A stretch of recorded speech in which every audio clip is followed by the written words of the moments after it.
નમસ્કાર, તમે જોઈ રહ્યા છો દમદાર ન્યૂઝ. સમાચાર મળી રહ્યા છે ખેરગામથી. ખેરગામના ભાજપના ગઢ ગણાતા બજાર વિસ્તારમાં કામ નહીં તો ભાજપાને મત નહીં, જય ભવાની ભાજપ જવાની લખાણ લખેલા સ્ટીકરો ફરતા થતા ચકચાર મચી છે.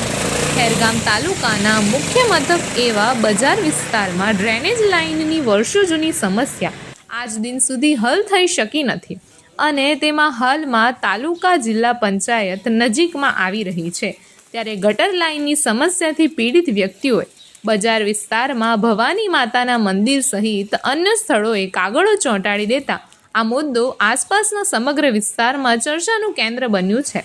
હવે જોવાનું એ રહ્યું છે કે હવે તાલુકા પંચાયત અને જિલ્લા પંચાયત તેમજ ધારાસભ્ય અને સાંસદ સભ્ય સહિત તમામ પ્રકારની સત્તા ધરાવતા ભારતીય જનતા પાર્ટીના શાસકો આ બાબતે શું કાર્યવાહી કરે છે કે પછી જે ખેરગામ તાલુકો બન્યાને 11 વર્ષ જેટલો સમય થવા છતાં પણ બસ સ્ટેન્ડ, સર્કિટ હાઉસ, ગટર લાઇન સહિતની વિવિધ પાયાની સુવિધાઓનો અભાવથી કંટાળેલા લોકો અન્ય પક્ષ તરફ વળશે એ ચર્ચામાં આવનાર વિષય બન્યો છે. દમદાર ન્યૂઝના તંત્રી પ્રવીણ ખુમાણ દ્વારા અહેવાલ.